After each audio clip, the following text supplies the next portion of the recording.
ሰላምታ በያላችሁበት ይድረስ ብያለሁ። ዛሬ ደግሞ ግንኙነትን የመነጋገር የመወያየት ክህሎት የሚል እናያለን። እስከ ቪዲዮ ፍጻሜ ድረስ አብራችሁን ይቆዩ።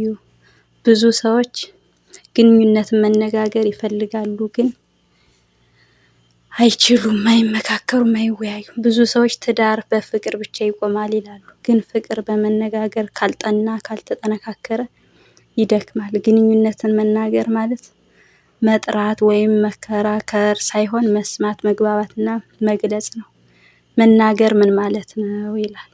መናገር ማለት ስሜታችንን፣ ሀሳባችንን፣ ፍላጎታችንን በግልጽና በክብር መግለጽ ነው።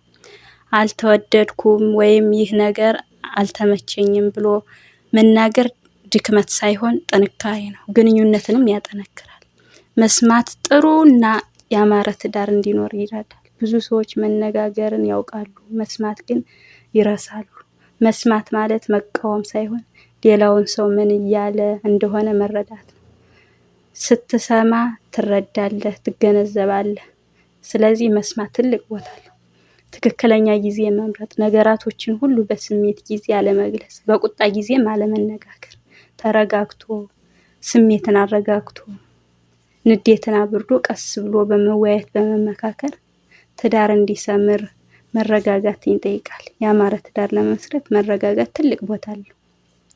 ግልጽና ክብር ያለው ቃል አንተ ወይም አንቺ ሁልጊዜ ማለት ሳይሆን ብለን መጀመር ሳይሆን እንደዚህ ቢሆን እንደዚህ ይሆናል ብለን መፍትሄ መነጋገር፣ መወያየት ለትዳር ትልቅ ቦታ አለው።